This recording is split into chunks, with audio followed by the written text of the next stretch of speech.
a su excelencia, el presidente de la República. Vista a la derecha. Atención presente. ¡Arr!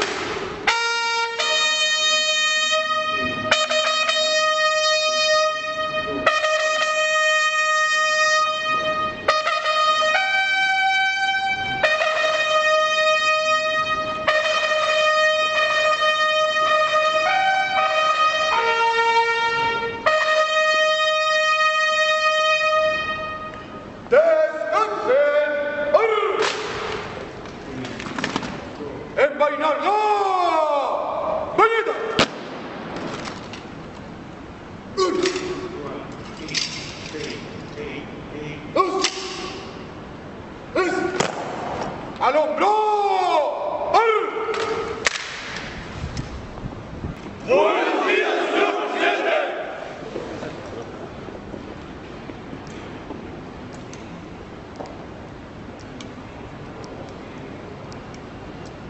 Buenos días, señor presidente.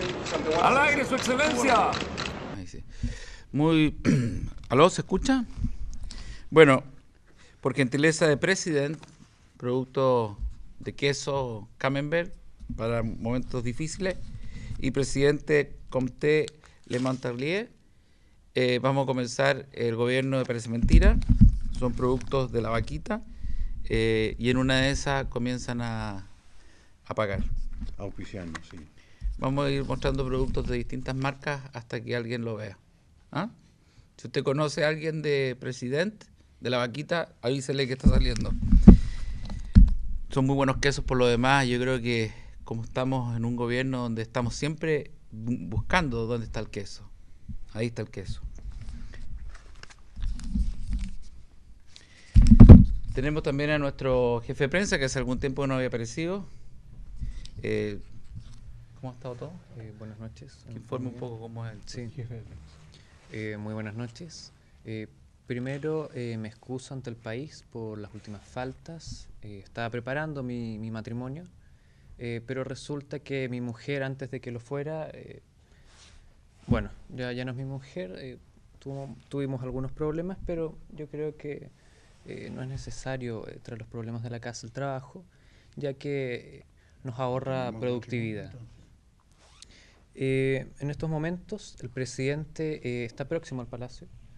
Tenemos información de que la escolta habría sufrido algún problema, pero seguiremos esperando y confiando. Señor Bosero. Gracias. Bajo los últimos acontecimientos, bueno, quiero presentar también a un representante de la Avenida del Papa, que entiendo que nos va a dar algunas directrices que por dónde va a ser el recorrido del Papa cuando venga a Chile. Entiendo que ya está hecho el mapa. No, lo estamos haciendo. Muy bien. ¿Y en seguridad, la Avenida del Papa, qué se ha visto? No, por el momento nada. Bueno. La seguridad está condicionada así a que él venga a saludarnos acá a este programa, a este gobierno. Bueno, con el respeto que corresponde. Por vamos supuesto. a pedirle a través de Sí. el ministro. Bueno, y vamos a pasar a la lepra, que es una situación que se ha encontrado, entiendo, un haitiano. No, ¿un bicho o un haitiano? No, un nicho. Un nicho, sí. Un nicho. Un nicho en un ciudadano haitiano, entiendo. ¿Haitiano? Sí. ¿Haitiano? Y hay dos más. Hay dos más. Hay dos más. Ministro de Salud, por favor. Por favor. Para que nos explique Bueno, un sobre poco lepra podemos hablar un poquito. Sí. La lepra es una de las primeras enfermedades que fue en el mundo catalogada como enfermedad bacteriana. Esto fue a fines del siglo XIX y la lepra se contagia. Pero ¿Cómo se contagia? Se contagia a través de una bacteria. La bacteria puede ser a través de respiración, saliva, o sea, se contagia. Pero tienes que tener un cuerpo precontagiable, o sea, tienes que tener un cuerpo que no esté muy bien para albergar, como casi todos los microbios, bacterias, gérmenes y virus, necesitan que el cuerpo esté preparado para poder, porque si tienes buenas defensas, no va a pasar nada. ¿Y se contagia mucho? Se contagia si tienes el cuerpo más o menos intoxicado. ¿Y cómo podríamos desintoxicar? Bueno, para eso hay que aprender a alimentarse en vez de comer, es un poco más complejo, pero no sé si hablamos ahora o lo dejamos para más adelante. No, básicamente, ¿dónde está el caso de lepra? ¿Es real? Sí, es un extranjero. ¿De qué Un origen? haitiano, Haitiano. sí. Haitiano. Es un haitiano. Y bueno, ¿y él, cómo se manifiesta la lepra? ¿Se cae la cara? ¿Qué es lo que se No, cae? esos son las etapas finales. La ya. lepra se puede demorar entre 5 y 20 años en manifestarse. coger, claro. O sea, Porque yo tengo una tía que se le cayó la cara, pero no es lepra. ¿De vergüenza? No. Ah, ya, es por bien. la edad. O las arrugas. Bien. sí. Hay otras cosas que se caen también. Claro. De todas No es lepra, maneras, entonces le hay una cosa que siempre dice, Bien. hay una cosa que siempre dice la gente, que todos los extremos son malos. Pero una extrema salud es tan malo. Tener una extrema salud, es decir, que no te contagies, que no te contamines, que no te infectes. Tener una buena salud, por lo general, es tener un cuerpo defendido, es decir, más alimentado que con comida, más alimentado con alimentos más que con comida que son comestibles, que son los que nos hacen daño y preparan el organismo para que este organismo sea infectable, sea contagiable. La papa, por ejemplo. La papa está bien, pero si tú la mezclas mal, está mal. Por eso que es importante mezclar bien, combinar adecuadamente los alimentos. Eso genera una base de defensa firme y fuerte para que la juventud, los adultos, los ancianos y los niños, todos tengan una buena salud extrema. La extrema salud significa que tu cuerpo está firme, está sano, está sabio y te va a defender siempre. ¿Cuál es el alimento más completo El alimento más completo, que se conozca? o sea, no se trata tanto, es una combinación. El animal, el ser vivo, el ser viviente tiene que buscar la combinación adecuada. Eso está en el instinto. Nosotros, como no tenemos instinto, lo tenemos degenerado, tenemos que aprender a combinar adecuadamente. Los alimentos son mezclas compatibles, biocompatibles. Eso, hay una bioquímica de los nutrientes a partir de lo que hace el jugo gástrico, tiene que ser compatible con tu aparato digestivo. Por lo tanto, tú tienes una buena defensa a partir de buenos alimentos, tu aparato digestivo te va a defender toda la vida y tú no vas a envejecer, vas a ser longevo, que es todo lo contrario de envejecer. Envejecer es cuando uno se va apagando, se va enfermando, se va sintiendo cada vez peor, y ser longevo es mantener la vida de la juventud, pero con más edad nomás. Y no pierdes la memoria, no pierdes tu capacidad en todos los planos, y eso significa que tus defensas continúan. ¿Qué nos podría decir en el caso de los postres? Los postres son siempre dañinos. El tubo digestivo tiene el estómago antes, esto es como un tubo, es una manguera de la boca al recto. Entonces tenemos antes el estómago y después están los intestinos. En los intestinos va toda la comida liviana, ensaladas y frutas en general. Y en el estómago van las cosas pesadas. Por lo tanto, si tú comes algo pesado que va al estómago y después comes algo liviano, lo liviano tiene que esperar que lo pesado sea elaborado por el estómago. Y como tiene que ser elaborado por el estómago, eso se va a pudrir como si tú partes un melón y lo dejas al sol. Eso se pudre. Por lo tanto, un postre siempre pudre todo lo que comiste antes. Por eso es que los alemanes comen el postre primero. En general, las naciones nórdicas, Suecia, Finlandia, Dinamarca, son que antiguamente eran los paganos de Europa, eran los conocidos como paganos, son los que más han avanzado en alimentación, en educación y en ecología. Desde la extrema izquierda a la extrema derecha están de acuerdo en estos temas, en salud, ecología y en la cultura.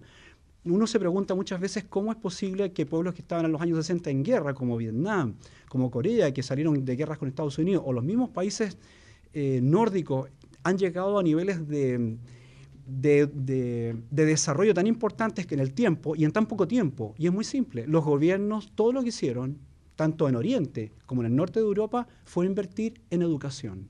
Y en estos momentos ellos lideran y liberan pueblos a partir de lo que ellos van descubriendo y desarrollando. ¿La fruta se puede considerar postre?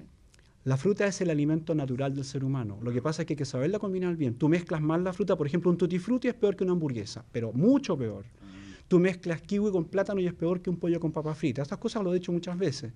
Pero claro, recién ahora fui nombrado ministro, entonces aquí ya las puedo decir al pueblo chileno. Oye, otra pregunta, Una colega. hamburguesa con tutti frutti es peor. Peor, sí. Es malo. A menos que no es que el tutti frutti va a ser malo igual siempre, porque no es bueno mezclar todas las frutas. Hay un orden, bueno, es un poco más complicado para ¿El tomate es una fruta? El tomate es una hortaliza, es una verdura que los mayas hicieron a partir de algo muy parecido a un pimentón rojo. Y la palta es una fruta, ¿verdad? La palta es una fruta grasa, pero no combina bien con las frutas, con muy poca fruta, combina mucho mejor con las ensaladas, con las verduras, etcétera. ¿Y Con qué la vamos, con la perdón, lúcuma. qué vamos a hacer con todas estas personas que viven 100 años con excelente salud?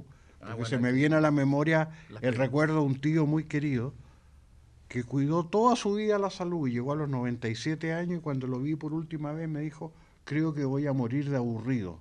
y murió de aburrido con excelente salud. Claro. Entonces, ¿cómo podemos...? Es que no se tiene que aburrir nunca. Una persona, creo que solamente hay un animal que cambia de sexo si no está entretenido, que es el burro, para que no se aburra. Ah, ya. Pero en general...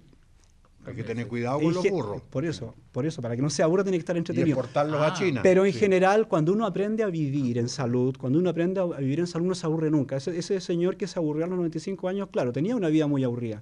Yo tengo amigos sobre 100 años que son higienistas y ellos, todo lo que comen lo cultivan ellos, andan en bicicleta, incluso a caballo. ¿A los 100 y no sobrepasando los 100 años, como ¿En bicicleta?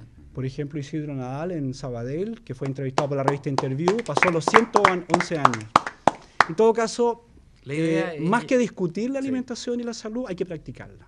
¿Y usted Esa cree es la que clave. un programa como este que puede ayudar a que la gente mejore la salud? O sea, un programa O la de salud nuestra, por lo menos. un programa de gobierno, si no hace énfasis en la salud, en la educación y en la reeducación, no es un programa de gobierno. Porque el gobierno tiene que inspirar el autogobierno de los ciudadanos. Es decir, un ciudadano mejor informado, que practica mejor las prácticas de la salud, va a elegir mejores presidentes, mejores senadores, mejores diputados. Perfectamente, sí. ¿Va? ¿No hubo aplausos? Ah, perdón. Gracias. Sí. Gracias. Estoy transmitiendo en vivo otra vez. Sí. ¿Alguna sí, sí. otra pregunta, Ministerio? Sí. No, me general? gustaría, si es posible... ¿Seguir con la lepra? No, Ah, bien. permiso, quería... Yo voy a pasar en... Sí, sin que perdamos. Bueno, la situación de Venezuela es un tema que vamos a tratar, que no cuenta con buena salud. Hoy día Venezuela está en una situación muy complicada, febril, y Ahí le han la confiscado virtud los muestran bienes. a los balazos. Le han confiscado los bienes a Maduro, lo cual ahí tiene dos aristas, que Estados Unidos le haya confiscado los bienes. El primero es que la injerencia de Estados Unidos sobre bienes privados, que no sé si legalmente corresponde que un Estado, a consecuencia de una buena o mala conducta de otro Estado, a una persona natural, que es un presidente, le confisque los bienes para presionar. Uno. Y dos, que lo que me llama la atención y que nadie lo ha tomado, es que Maduro tenga propiedades y bienes en Estados Unidos que se supone que no es lo que él profesa. Bueno, y más extraño que eso es la circunstancia que alguien mencionaba días atrás, en el sentido de que Estados Unidos le compra toda la producción de petróleo a Venezuela. De tal manera que si Estados Unidos está tan en contra, basta que deje de comprarle, va a subir seguramente algo el valor, pero revienta el país y lo liquida de un viaje. O sea, primero partió por Maduro. Claro. Y yo creo Ahora, que todo lo de López, de devolverlo a detener, es respuesta a lo que le confiscaron los bienes a Maduro, ¿no? Exacto. Ahora Estados Unidos no es primera vez que lo hace. La señora de López está embarazada. Ah, la señora de López está embarazada. Ah, buen tema. Yo no fui. Nadie de nosotros fue en todo caso. No. Lo que pasa es que anunció que su señora, Leopoldo López anunció que su señora está embarazada y él lo anunció en un video que lanzó como viral a la web. ¿Y lo molestó? Aparentemente lo molestó, pero no tenemos todavía la seguridad. La confirmación. Sí, lo que sí es importante es que en el video Leopoldo habla de que ella está embarazada, no habla de nuestro hijo. Y ahí hay un punto no menor. ¿Hubo visitas conyugales? ¿Cuántas hubo? ¿En qué momento? Son aristas importantes a investigar. Mira, se está poniendo interesante esto. Bueno, en breve va a aparecer el presidente que está, entiendo, la comitiva está en un taco. Sí. Así que vamos a hacer un receso y pido al presidente, o sea, al jefe de prensa que haga un aro. Sí, vamos a hacer un receso. A la escolta se le pinchó una rueda. Estamos esperando al presidente y tenemos fe. Vamos y volvemos. Presidente.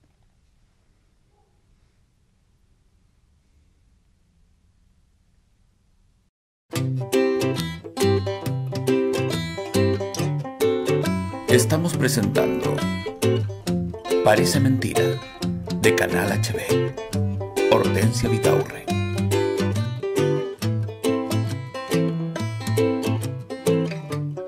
¡Atentos al aire! Bueno, perdón, estábamos hablando de lo terrible que es la situación de las enfermedades y para eso el el ministro va a dar una pequeña exposición de lo que está sucediendo con la globalización y las enfermedades que nos están... y Chile.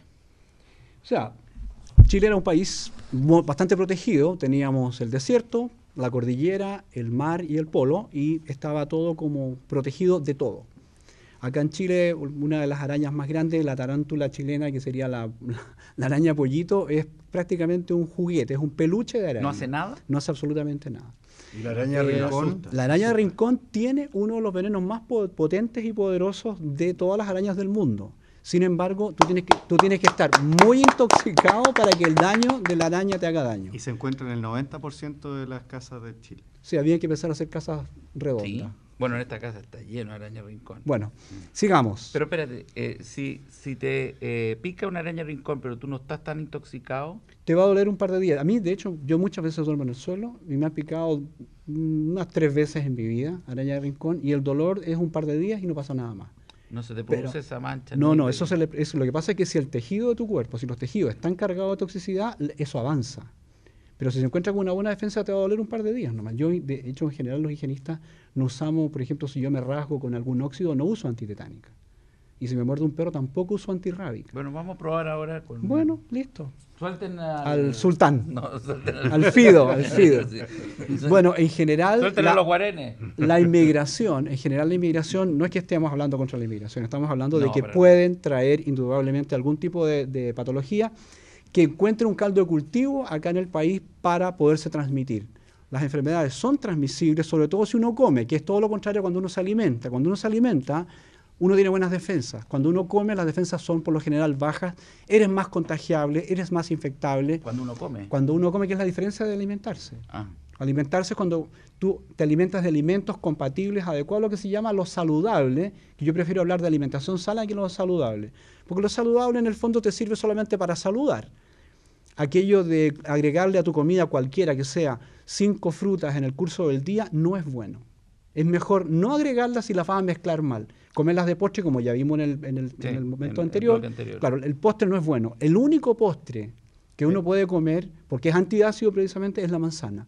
Tú puedes comer una manzana verde, sin cáscara, después de cualquier, es como un ya está, así como un... sí, ¿eh? Exactamente, eso es antiácido.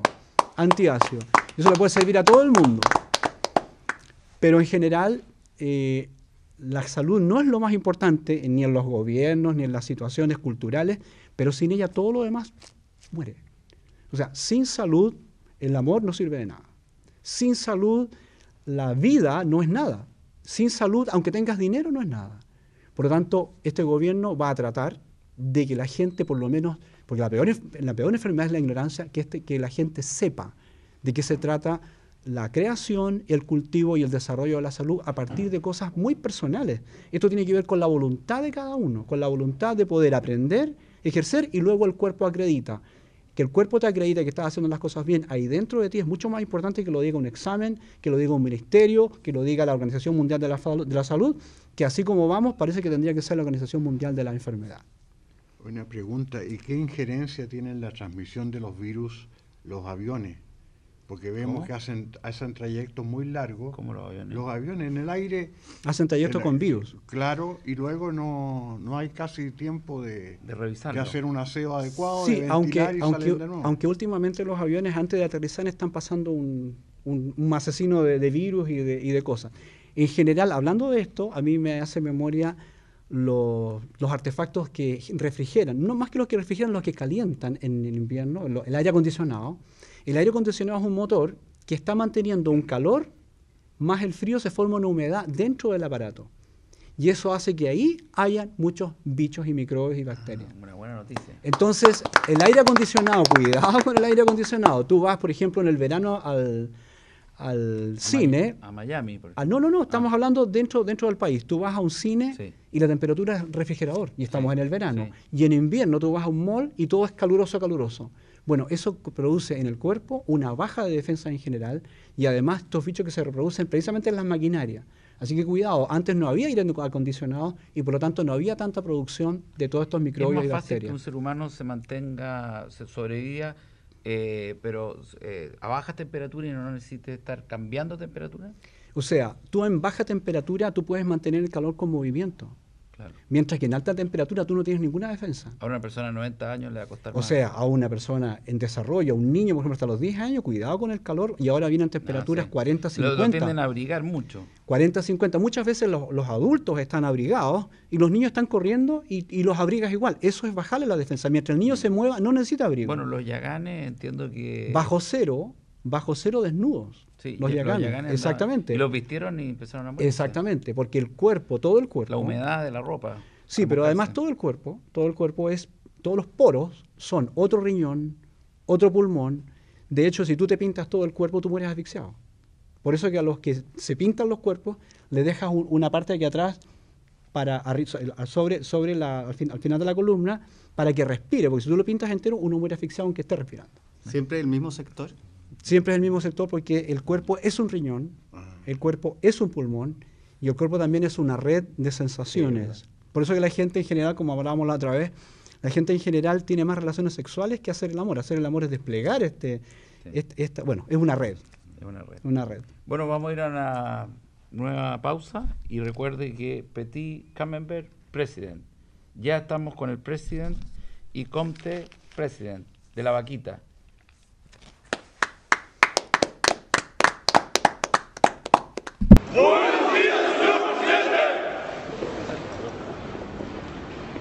Bueno, estamos ya en nuestro programa.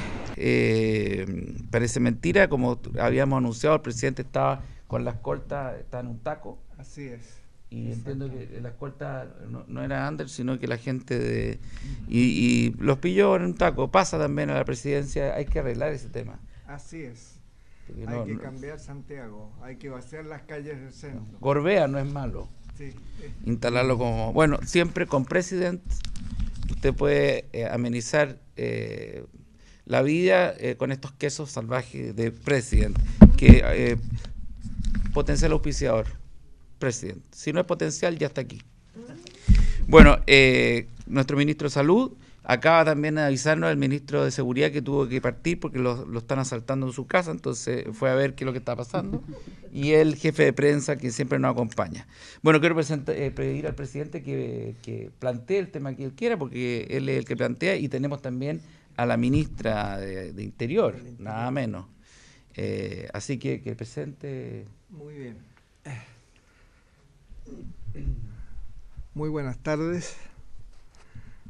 Yo voy a reiterar algunos alcances que formulé de modo parcial en la ocasión anterior y que hice en relación con la publicación de este libro que yo he exhibido varias veces, porque tenemos el propósito de relanzarlo debido fundamentalmente al hecho de que numerosas personas de provincia, especialmente del sur y el norte de Chile, han solicitado este libro que no está en librerías.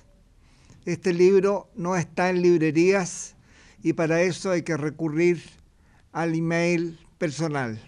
Hay una persona encargada especialmente de enviarlo, en su caso, para los efectos de que las personas no tengan el problema de tener que viajar y que simplemente lo reciben por correo. Pero a propósito de este libro, yo quisiera poner el acento en un hecho fundamental que me parece necesario en el momento que estamos viviendo y que dice relación naturalmente y como es lógico con las elecciones presidenciales. Y al respecto quiero además aprovechar de que doña Mónica Echeverría, autora de varios libros y que ha vivido parte de la historia de Chile y que además tiene una vigencia extraordinaria porque más allá de la cronología la anima un espíritu, que es el espíritu que debe animar a todos los chilenos, el espíritu de hacer las cosas, de hacerlas bien, hacerlas responsablemente y de, por sobre todo, anteponer los intereses del país a los intereses personales o de cualquier orden particular. Yo quiero recordar, a propósito de esto mismo, que doña Mónica es autora de varios libros, no solamente un libro, y en esos libros aparece parte de la historia de Chile que los historiadores o no han logrado captar adecuadamente o simplemente la han negligenciado, porque no raro estos personajes tienen tendencias ideológicas de cierto cuño que no cabe ahora calificar, pero que han obliterado de alguna manera la historia. Yo quisiera, por último, decir de que este libro, ¿Por qué Mar para Bolivia?, ha usado como pretexto el título, porque este no es el contenido real del libro. El libro fundamentalmente muestra cuál es la situación que rige hoy en el mundo y que se vincula con las propias Naciones Unidas, que cada vez están más desunidas. Y además, porque en este libro se consignan algunas formulaciones relativas a la situación económica del mundo, que podría traducirse en una sola afirmación categórica: la crisis del 2008 no ha terminado y en cualquier momento tiende a agravarse, como ya de hecho está aconteciendo si uno pone atención verdaderamente en las noticias. Y en segundo lugar, destacar la circunstancia de que nosotros hemos incurrido en una gravísima falta. Hemos perdido la capacidad para sorprendernos y admirarnos de las cosas. Y no sabemos distinguir entre las noticias superficiales que no tienen ninguna importancia y aquellas noticias que la prensa direccionadamente va encaminada a burlarnos, a engañarnos y a no decirnos la verdad de fondo de las noticias que se dan. Y esta circunstancia explica por qué la enorme significación que tiene la comparecencia en este momento y a continuación de lo que estoy diciendo de la señora Mónica Echeverría, ministro del Interior, a quien yo dejo con ustedes desde luego. Gracias. De eso, presidente, ¿cuándo va a ser el lanzamiento de...? El lanzamiento de este libro va a ser en este mismo lugar, aquí en la Avenida Perú 502, y va a ser el día jueves 17, el jueves 17 a las 16:30 o 17 horas. Es importante a este respecto destacar otra circunstancia que está gravitando negativamente en este momento en Santiago. Hay un exceso de vehículos.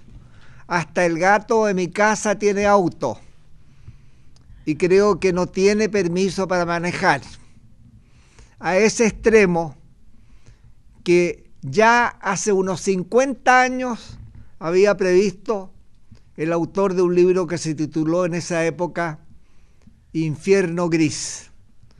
Santiago era ese infierno gris. Hoy ya es mucho más que eso y esta circunstancia nos compromete a todos, nos complica la vida y es otro signo de nuestra inmadurez cultural, social y política. Dejo con ustedes a la señora ministro del Interior, doña Mónica Echeverría. Muchas gracias. Por favor. Gracias. Mucho gusto. Estoy contenta aquí de poder decirles algunas verdades y algunas grandes preocupaciones que en este momento están sucediendo en Chile. Está sucediendo algo que no esperábamos, que ni siquiera habíamos pensado que pudiera suceder. que la democracia cristiana está en una crisis total y absoluta. Está perdida, está sin rumbo. Y cuando se le ha querido como enderezar o volver a los principios maravillosos que tuvo este partido político antes, se vuelve a deshacer y se vuelve a romper y volvemos a caer en una cosa tibia, sucia, llena de pequeños conflictos que nada tienen que ver con lo que está sucediendo realmente en Chile hoy día. Es una gran preocupación. Ministra, ¿usted piensa que este problema es prerrogativa solamente de la democracia cristiana o esto es un problema que también trasciende a otros partidos políticos? Sí, yo creo que en general trasciende a muchos y varios partidos políticos, pero lo más grave y lo que está sucediendo más fuerte es en la democracia cristiana. Entonces uno piensa, un partido que nació con tanta frescura, con tantos líderes, como Bernardo Leighton, como Radomiro Tomic, como el mismo Patricio Aylwin, que pudo equivocarse en un momento dado, pero en fin, después ha tratado de pedir perdón por eso.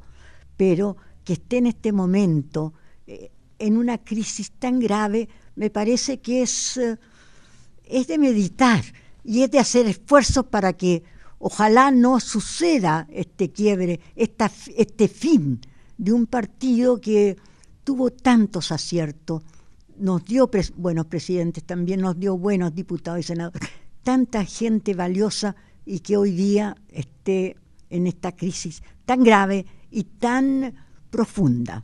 ¿Usted piensa, señora ministro, que se divorció la cúpula de las bases? Porque hemos visto como dirigentes al hijo, al nieto, al abuelo, al final se van rotando y al parecer se divorció de las bases el partido, por eso esa crisis, ¿o no? El partido está a la deriva, sí. Creo que olvidó los grandes líderes que lo crearon, olvidó lo que ellos pensaban, sus ideales fueron hoy día echados un poco al lado, pisoteados. Se puso como vulgar, se puso poca cosa. Ya no es el partido que antes uno pensaba que podía ser. Y no es culpa de la nueva, digamos, candidata, Goich, no es culpa de ella. Es culpa de lo que es hoy día los dirigentes de la DC. Ellos son los culpables, no ella. Ella está tratando de salvarlo, está haciendo esfuerzos para hacerlo. Es una gran persona y una gran feminista y muy capaz, pero no está apoyada por lo que debiera ser y lo que hubiéramos querido que fuera la democracia cristiana de hace unos 40 años. ¿Usted cree que a lo mejor la democracia cristiana tampoco tuvo la capacidad de adaptarse? Porque hace 40 años la realidad es bastante diferente de ahora. A lo mejor no tuvo esa capacidad de ir evolucionando, digamos, con el tiempo. Yo creo que sí, que usted tiene bastante razón. Me parece que sí. No ha sabido evolucionar, no ha sabido ponerse realmente en el papel que fueron lo que crearon de un Bernardo Leighton, de un Radomiro Tomic, de esos grandes líderes. Se olvidaron de eso, se olvidaron de sus principios realmente cristianos y verdaderamente cristianos, se olvidaron de eso también. Y pasa a ser un partido más de los muchos que dan hoy día un poco vergüenza en Chile. Ministra, pasando a otra cosa, parece que usted está relanzando un libro que se agotó y que cuenta crónicas, se me olvidó el nombre. Crónicas Vedadas se llama. Crónicas Vedadas. Sí, exactamente. Son 8 episodios de la historia de Chile que no se sabe por qué razón, eso tendríamos que preguntarle a los historiadores, pero que no han sido relatados, que no han sido contados y que pesan bastante en la historia de Chile. Son esos episodios los que yo rescato en este libro que acaban de sacarlo de nuevo, que se llama Crónicas Vedadas, que son episodios de la historia chilena que tampoco han sido muy conocidos y que los historiadores, algunos con cierta intención, los pasaron de alto, decidieron no mencionarlos, y que son muy fuertes y muy decididores de lo que somos hoy día los chilenos en Chile. Sí, esa es nuestra realidad.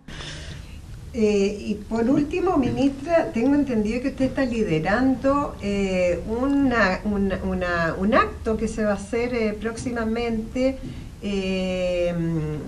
relativo a la toma de la Universidad Católica hace 50 años atrás. Así es, sí. ¿Usted puede más o menos relatar quién se tomó la universidad y por qué lo hicieron hace 50 años atrás? Sí, es interesante. Y hace 50 años, en agosto, estamos cumpliendo los 50 años, la universidad fue tomada por los mismos estudiantes de la universidad y colocaron en la fachada de la Alameda un lienzo grande que decía "El mercurio miente". Eso causó sensación, porque hasta hoy día, desgraciadamente, todavía queda la idea de que el Mercurio es el gran diario positivo que nos va guiando a todos y que siempre es verídico. Y el letrero decía "El mercurio miente". Ese letrero marcó en parte la toma de la universidad y el cambio de esta universidad un poco como un convento de monjas que era en esa época, un poquito con los mismos, que cambió trascendentalmente y fue poco a poco transformándose en una universidad excelente y de gran categoría. Tengo entendido que su esposo estaba en la lista de los posibles candidatos, el último de la lista, tengo entendido. Así es, sí. Y que fue electo, digamos, de una manera sorpresiva. ¿Usted nos puede contar cómo fue eso? Sí, fue bien extraordinario, para nosotros totalmente un azar. Fernando era profesor de la Universidad de Arquitectura y era un arquitecto ya bastante conocido y eso era su fin, el ser un buen y excelente arquitecto en Chile.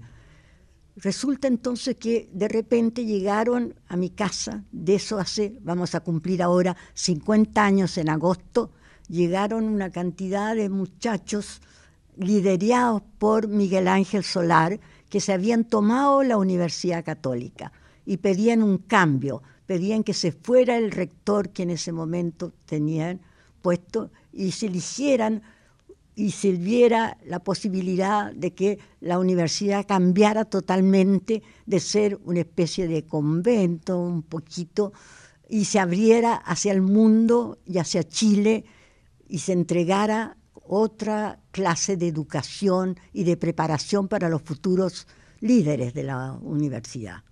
Y así fue entonces, como de repente llegó a la casa Miguel Ángel Solar, que era el que había liderado la toma de la Universidad Católica, y se presentó y le dijo que el cardenal Silva Enrique le había dado una larga lista de los posibles futuros rectores. Y el último de esa lista era Fernando Castillo Velasco. Entonces Fernando, un poco asombrado de esta visita, que para él no entraba dentro de lo que él estaba haciendo ni pensando, le dice: bueno, pero ¿usted qué piensa? ¿Cómo debe ser? ¿Por qué debe cambiar esta universidad? Y él se dirige a ellos y les dice: bueno, yo realmente no sé, díganme ustedes, ¿qué creen ustedes? ¿Cómo debe cambiarse esta universidad? ¿Qué debe suceder aquí para que sea una universidad que esté a la altura de Chile, sirve más a Chile. Y ahí los estudiantes, con Miguel Ángel Solar a la cabeza, empezaron a dar toda clase de nuevas ideas y de cómo necesitaban que la universidad dejara de ser esta especie de colegio como clerical. ¿Ah? Y así fue. Entonces Fernando los escuchó simplemente y les dijo, muy interesante todo lo que dicen. Entonces se paró Miguel Ángel Solar y le dijo, usted es el 9º posible candidato que nos indicó el cardenal Silva Enrique para que se hiciera cargo de la universidad. Pero usted es el único que nos ha escuchado con plena confianza con nosotros y ha dicho que nuestro parecer es muy interesante. Usted será entonces el futuro rector. Esto fue para Fernando un asombro total, porque no estaba dentro de las cosas que él había pensado en su vida. Así fue. Bueno, y fue durante mucho tiempo, después salió elegido, existieron las elecciones dentro de la universidad, hasta que vino el golpe de Estado que puso a un marino llamado Suet de rector. Gracias, ministra. Ahora quisiera hacerle una consulta al ministro de Salud. Por supuesto. Respecto, en este país, usted ya ha visto, ministro, cómo están los tacos, la gente está colapsada, está con media neurótica, y hay mucho problema de salud mental que no ha sido abordado hasta el momento de forma satisfactoria. ¿Cómo piensa usted que debería abordarse entonces el tema de la salud mental en Chile? Esto tiene mucho que ver con la centralización y con la civilización atomizada y el hacinamiento que hay hoy en día. Y por otro lado, este país que tiene tantos inmigrantes de todos los tipos, de todas partes, genera mucha expectativa en el niño, y esas expectativas en el hombre después ya no se desarrollan. Y eso genera una descompensación. De hecho, en la civilización hay que estar, y es así, hay que estar neurótico para estar viviendo en una ciudad, hoy en día en el mundo, en cualquier parte. Y eso significa que las condiciones de emoción y de psicología en cada persona están muy disparatadas desde hace unos 50 años. Cuando comienza este siglo, cuando comienza este milenio, caen las torres de Norteamérica y resulta que automáticamente las personas despiertan de algo. Y llevamos 17 años en un mundo que después de la crisis del 2008 no se ha despertado y no se ha levantado. Es decir, la gente está viviendo en algo que está en una constante desintegración, y eso genera que las personas no sienten futuro en ningún aspecto. Ahora, ¿cómo tratar esto? Las dificultades más serias están en que las personas van a lugares clínicos, médicos o de trastorno donde no les dan alternativas, les dan algunos medicamentos, algunos remedios. No hay con ellos ningún tipo de trabajo para poder reordenar sus vidas. Se tratan estadísticamente, no se trata al individuo, no se ve cuál es su entorno familiar, psicológico, social, emocional. Tendría que ser al revés. Tendríamos que ir a los hogares de las personas y ver en los hogares cuál es el entorno real, y en base a eso buscar algún tipo de alternativa que generara una verdadera sanación. Hay veces que la alimentación es tan mala en general, la gente come siempre lo mismo y lo que le gusta es lo mismo, que a veces falta una sustancia en la alimentación, y esa sustancia puede producir depresión o estados emocionales. Por ejemplo, muy poca gente, por así decir un ejemplo, muy poca gente come hinojo, por ejemplo. El hinojo es como un apio en miniatura que tiene muchas sustancias que son necesarias. No es necesario que lo comas todos los días, pero por lo menos en la época que hay, por lo menos comerlo cada 15 días. Hay una serie de sustancias que están en los alimentos. Chile es pródigo en alimentos de gran cantidad y gran calidad, pero la gente no tiene la información para alimentarse adecuadamente. Muchas veces comer genera más estados mentales ansiosos, hiperkinéticos, neuróticos, de miedo, y tiene que ver con lo que estamos comiendo, es decir, azúcar, sal, grasa, fritura, y eso hace que la gente esté más alterada. Además, las relaciones personales, sociales entre la gente en general, en un mundo que prácticamente el futuro se está desintegrando y desapareciendo, cuesta mucho reordenarlo. Pero obviamente hay que ser positivos, hay que generar esperanza tangible, una esperanza que se pueda tocar. Y cuando haya instituciones, que las instituciones, que uno pertenezca a esa institución, más que para servirnos de ella, nosotros vayamos a servir a esas instituciones. Por eso este gobierno lo que pretende es ser algo firme y sólido en que la gente pueda confiar. Eso.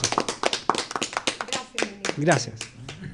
Una pregunta, señor presidente. Sí. Tengo entendido que en la próxima, usted ya tiene pensado ya quiénes van a ser los ministros de Justicia y de Hacienda.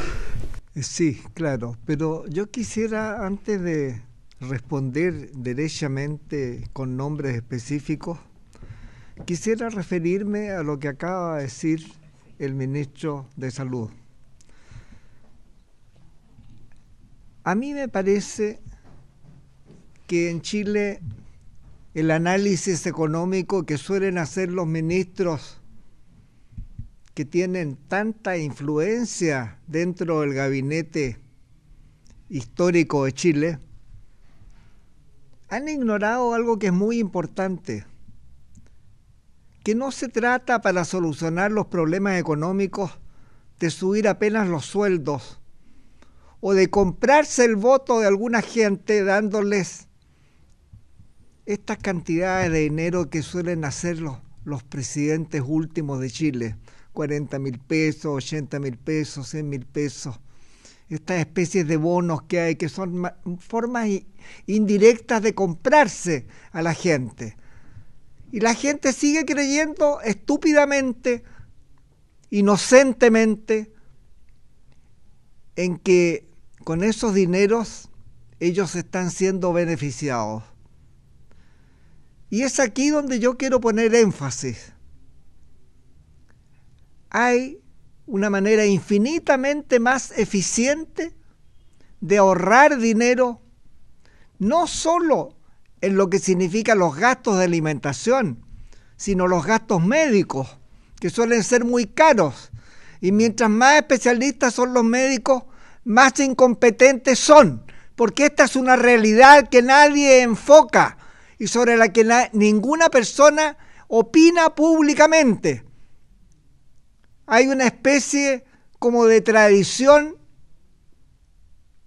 que nos induce socialmente a tratarlos con mucha gentileza, con mucha deferencia y mucho respeto, que no se han sabido ganar, porque desde el momento en que aparecieron las especializaciones, pobre víctima de aquel que va enfermo a una clínica o a un hospital o a un consultorio particular a saber cómo mejora de sus enfermedades, porque este médico será especialista seguramente en la uña del dedo y va a mandar a otro especialista que sea experto en la oreja, y así vamos a terminar en la uña de los pies. Y esto significa el gran negocio de los médicos, aquellos no vitupero por la sola circunstancia de querer ganar más dinero, sino por el hecho de que hacen gastar a la gente inútilmente y no los curan de verdad. Y como ha dicho muy bien el ministro de Salud, aquí de lo que se trata es de lo verdaderamente principal. Y lo principal es saber alimentarse, no saber apenas comer, como él lo explicó en ocasión anterior. Todos comemos, pero muy pocos son los que saben alimentarse. Si nosotros les enseñáramos a los chilenos a alimentarse, como ha indicado el ministro de Salud, entonces tendrían ahorros infinitamente mayores que estas compras indirectas que nos recuerdan la historia antigua de Chile cuando se compraban los votos.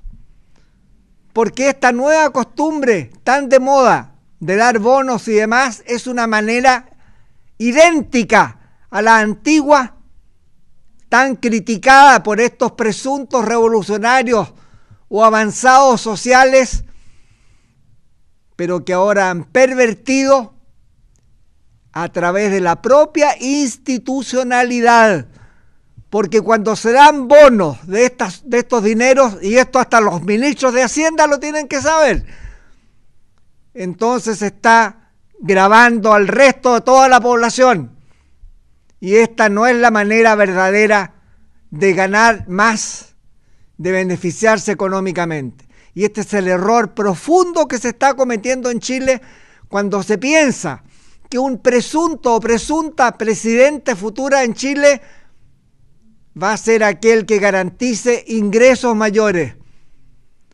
Esto es totalmente falso. Yo explico esto, entre otras cosas, en el libro que estoy anunciando nuevamente. Explico esto.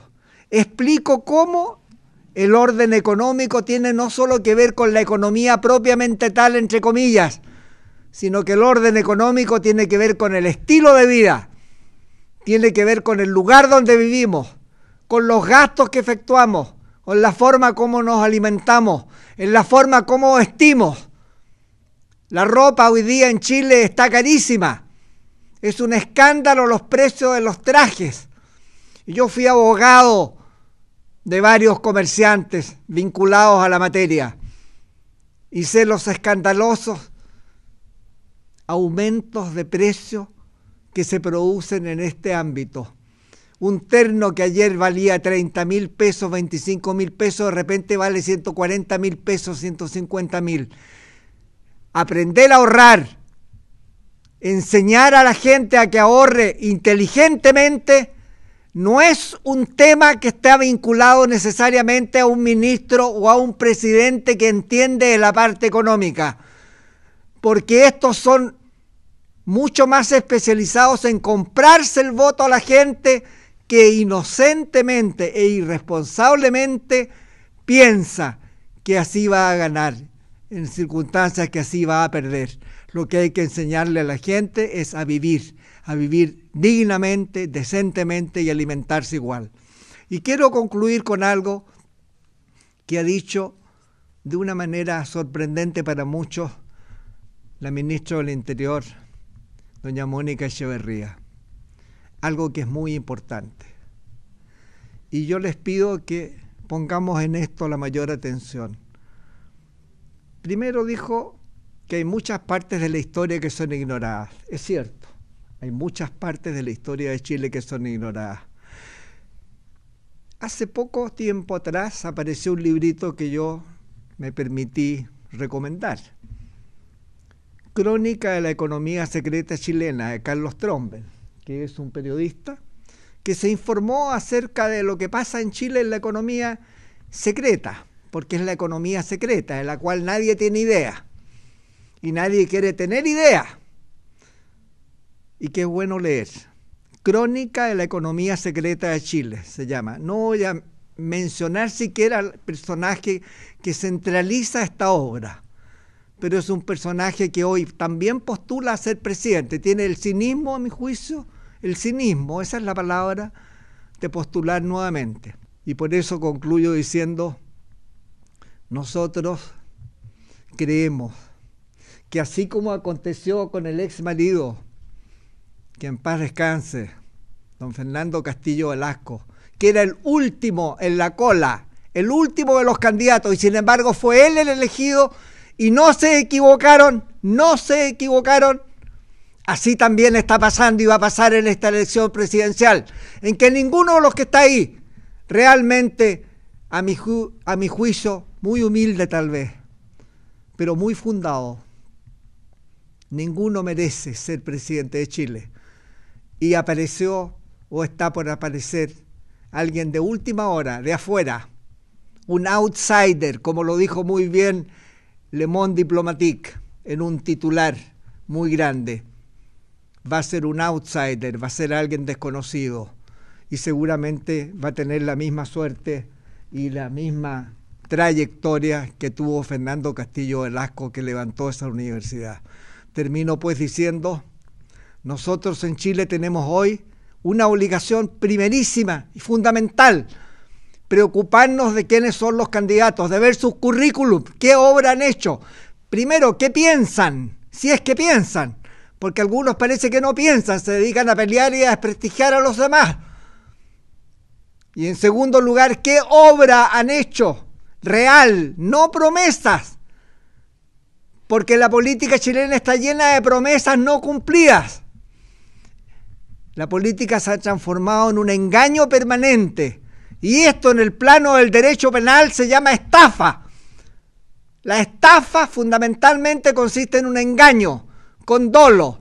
Y aquí también hay dolo, porque se trata de beneficio propio y se tiende a engañar a la gente para que se formen imágenes distintas de lo que realmente los candidatos son. Y si uno los interrogara y los pusiera en la pared, los rajaría a todos seguramente, porque ya hay pruebas más que suficientes de la ignorancia de algunos de estos candidatos y de su falta de experiencia política o de su tino político. Concluyo por eso diciendo que tengo mucha fe en que los chilenos, de una vez por todas, decidan sacarse la venda de los ojos, pensar con la cabeza y no con el estómago y tampoco con el bolsillo. Hay que pensar inteligentemente, hay que pensar bien. Eso es todo. Gracias.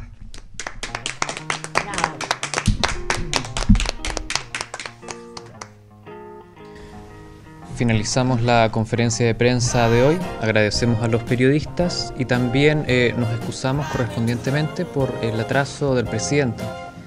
Al parecer la escolta que lo traía al Palacio se estancó en un semáforo en rojo que nunca cambió de color.